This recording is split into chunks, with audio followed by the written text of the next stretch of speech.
Le débat d'orientation budgétaire est un moment structurant du débat démocratique municipal et ce document le permet, je crois.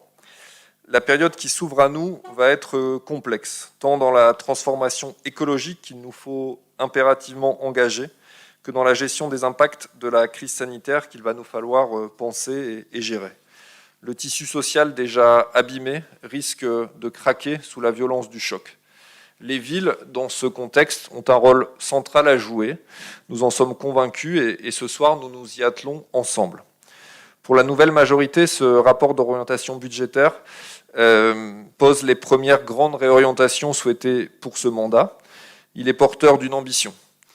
Cette ambition, c'est que les transformations métropolitaines majeures et les nouvelles centralités qu'elles engendrent soient maîtrisées, accompagnées, pour faire vivre les diversités économiques, sociales et culturelles harmonieusement en créant du commun.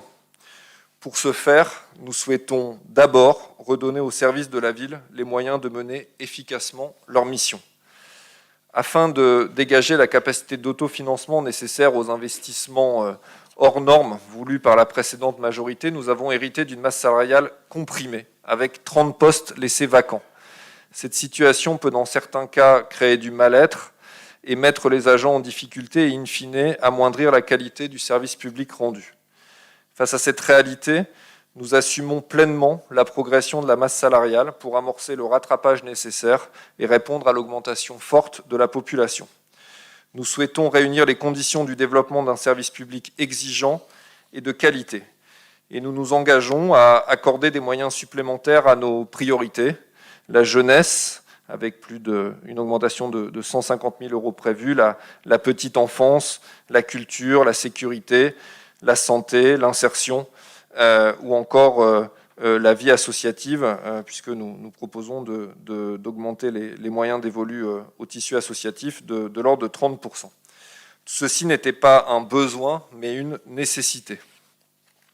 Enfin, nous portons l'objectif d'une politique d'investissement à la fois ambitieuse et réaliste, qui vise à rétablir l'égalité territoriale, même si cette première année pleine pour la nouvelle majorité devra solder pour grande partie les arbitrages passés, puisque sur près de 19 millions d'euros d'investissement prévus, plus de 40% correspondent à la finalisation de programmes d'investissement précédemment engagés et plus du tiers à des travaux indispensables et qui pour certains ont trop tardé sur le patrimoine ancien de la ville.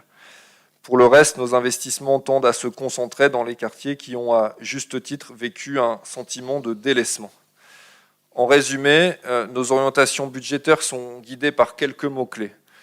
Premièrement, le volontarisme politique, avec un objectif de réarmement du service public local, son adaptation à l'évolution de la population et des moyens alloués pour concrétiser nos priorités pour la jeunesse, pour l'insertion, pour la culture, pour la sécurité, pour la solidarité, pour ne citer que ces quelques politiques publiques. Deuxièmement, le sérieux et la responsabilité. L'évolution des dépenses que nous projetons est maîtrisée au regard de l'évolution de la population.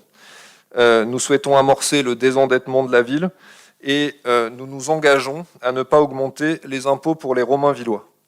Les seuls impôts qui augmenteront sont ceux payés par les promoteurs à travers la révision de la taxe d'aménagement. Enfin, l'innovation et l'agilité.